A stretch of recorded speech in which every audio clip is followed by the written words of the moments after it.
Glaucoma is often referred to as the silent thief of sight.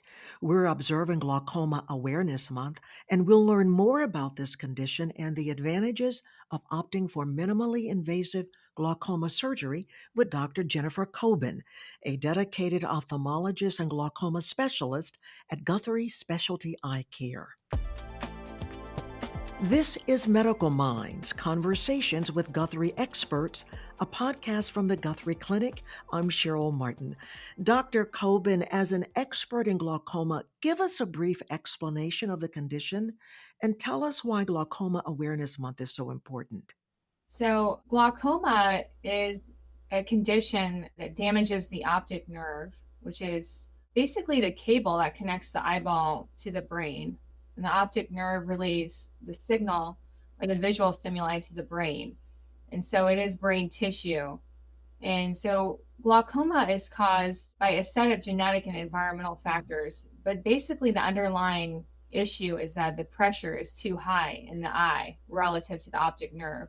And so the optic nerve gets damaged. And unfortunately, because the optic nerve is brain tissue, any damage that occurs at the level of the optic nerve is permanent and results in vision loss eventually. So that is glaucoma in a nutshell. But glaucoma is important to recognize, be aware of, because it is the number one cause of irreversible vision loss worldwide. And it is the number two cause of vision loss after cataract, which is treatable. Glaucoma is treatable, but we want to get ahead of any damage because, as I said, any damage that occurs is irreversible. I mentioned that it's often referred to as the silent thief of sight due to its asymptomatic nature.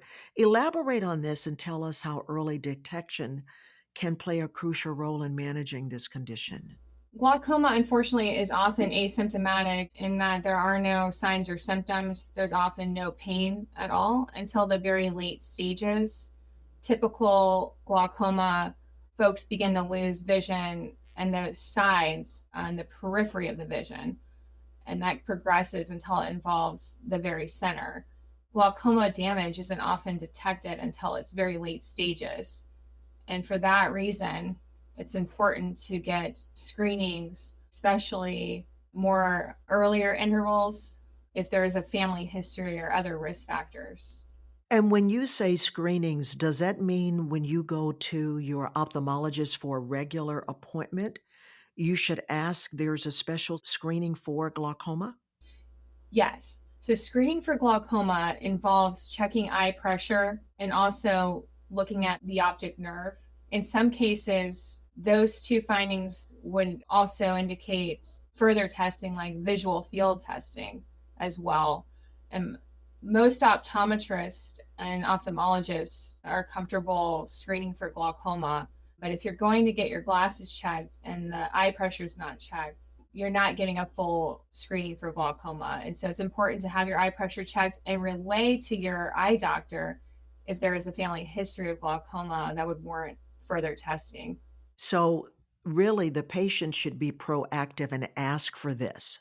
Well, it certainly doesn't hurt to inquire with your family members. With eye conditions, it can be tough to know. Often, family members may not share that they have lost vision in one eye. If you're certainly aware of a family history, that puts you at higher risk for developing glaucoma.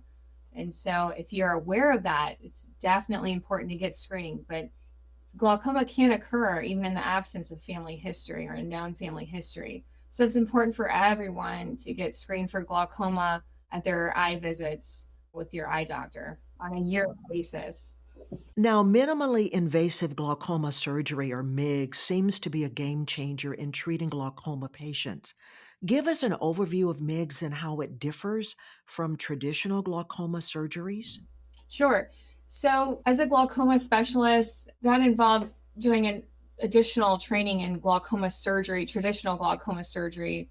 And when we think of traditional glaucoma surgery, we're thinking about placing large stents into the eye or creating trapdoors in the scleral tissue to create drainage outflow in the eye. And these are big surgeries with also some definite bigger risk than a standard cataract surgery, if you will. So, traditional glaucoma surgery is quite involved and requires close follow up and monitoring with a dedicated glaucoma specialist. And most glaucoma surgeries in the traditional sense are performed when there is definite vision loss or no eye drops are being tolerated by the patient, or the eye drops simply aren't working and we're seeing field loss. We're seeing that the patient on testing is losing vision. And so we act through these bigger surgeries to prevent vision loss. And so these surgeries have more risk, but also work well to help lower pressure. However, not everyone with glaucoma is experiencing field loss. You can have damage on the nerve that we see with other testing, where we're screening the optic nerve and we're seeing damage or thinning on the nerve over time. This is a precursor for field loss. So if we're seeing evidence of optic nerve damage and the patient requires treatment, but not maybe a severe loss that would require bigger surgery, then we may consider minimally invasive glaucoma surgery, because this surgery by nature is less invasive, exposes the patient to less risk, is safe, and can help stabilize pressures so that secondary surgeries, bigger surgeries like I mentioned before, may not be necessary. Minimally invasive glaucoma surgery is typically done at the time of cataract surgery, but not always. But basically, when we take the cataract out, we're able to turn the patient's head, and using the microscope and a special lens, we're able to visualize the patient's natural drainage tissue and enhance outflow naturally using stents or a system of catheterizing the drain. I tell patients it's kind of like a roto-rooter technique. It's all basically plumbing on a much smaller level. So minimally invasive glaucoma surgery has far less risk, is very well tolerated, and often takes seconds to just a minute or so to perform, whereas traditional glaucoma surgery can take 30 minutes to an hour or more to perform. There are more stitches involved, there's more bleeding, there's risk of high or low eye pressure in the after period of surgery, and the goals are much more aggressive to aggressively lower eye pressure. Minimally invasive glaucoma surgery, however, what we're trying to do is prevent progression on fields as well, but our goals are not as aggressive. Maybe we want the patient to continue on their eye drop regimen as it is now, maybe get them off of an eye drop, or prevent us from having to add future eye drops or do more invasive surgery down the line. And so that's what's so exciting about minimally invasive glaucoma surgery. We're able to treat the patient's glaucoma at the time of often cataract surgery to help prevent these other procedures or other medications or interventions from having to be performed later on. Anything else about how this procedure improves the quality of life for people living with glaucoma? Certainly, with minimally invasive glaucoma surgery, in many patients, as I said, we're able to get them off of one or more of their eye drops or prevent them from having to start more eye drops. Now, eye drops are great, but many of them contain preservatives. They have to be dosed multiple times a day, and often patients experience redness and irritation. Certainly, bigger glaucoma surgeries can be quite involved. And so, these other interventions, while they can work well, eye drops, bigger surgeries, do come with some disadvantages. So, by being able to treat the glaucoma at the level of the natural drain at the time of cataract surgery, and more often now, we are able to do them as standalone procedures, meaning we're not doing them with cataract surgery. We're able to get into the drain naturally through an operation. By being able to treat that space, it's less invasive, there's less cutting, less downtime for the patient. Most patients are able to go back to work relatively soon, like the next day, for instance, in most patients. And so quality of life is enhanced by just reduction in further treatments, elimination of certain drops that we're on, and stabilization of the fields, of course, which is important.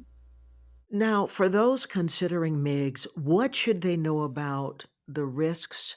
And you mentioned the recovery time already, but what about the success rates?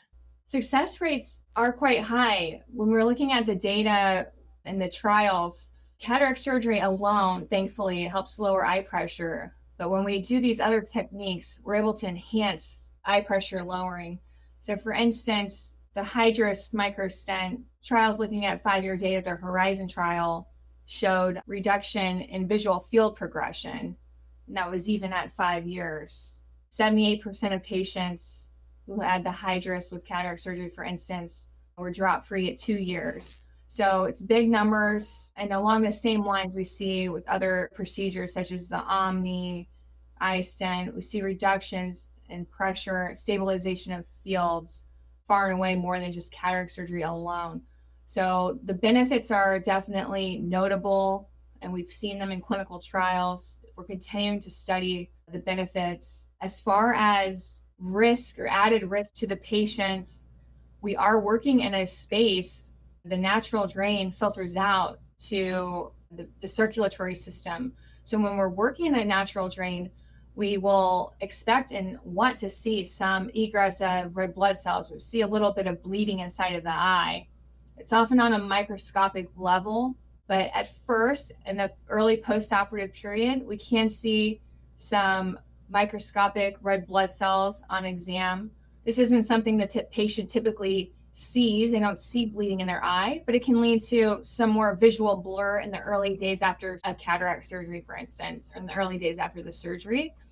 But thankfully, the red blood cells circulate out, and then we're left with lower eye pressures. So, what advancements do you foresee in the field of glaucoma treatment, particularly with MIGS?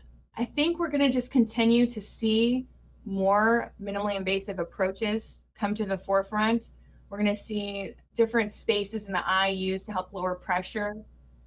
And additionally, we're seeing more basically drug-eluting devices where we can place inside of the eye to help deliver medication as well. So I think there's a lot of exciting new technology coming down the pipeline simply because there's such a demand for it. There's such a burden for glaucoma in this country and worldwide, and our traditional methods expose the patient to higher risk. So I think we're moving towards a space where we're looking at earlier intervention to prevent these other procedures from having to be performed that are more invasive.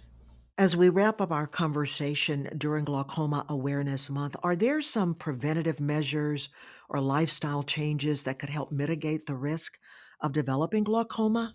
In general, glaucoma is a set of genetic and environmental factors that come to play. So it's important to maintain a healthy diet. We have seen that diabetes is a risk factor for glaucoma. High blood pressure long term is not directly related to eye pressure, but is related to the perfusion of the optic nerve. So staying overall healthy, eating a healthy diet is helpful for the eyes. Cardiovascular exercise is great for eye pressure in general, but most significant glaucoma is related to genetic factors and the eye shape and size, which we cannot control. And for that reason, it's important to maintain screenings and contact with an eye doctor on a yearly basis so that any glaucoma that's present is detected early and treated. Dr. Jennifer Coben, thanks for sharing your insights on glaucoma and the treatments available. Great information. Okay, my pleasure. Thanks for having me. For more information, just visit guthrie.org. And if you found this podcast helpful, please share it on your social media and check out the full podcast library for other topics of interest to you. This is Medical Minds, Conversations with Guthrie Experts, a podcast from the Guthrie Clinic. Thanks for listening.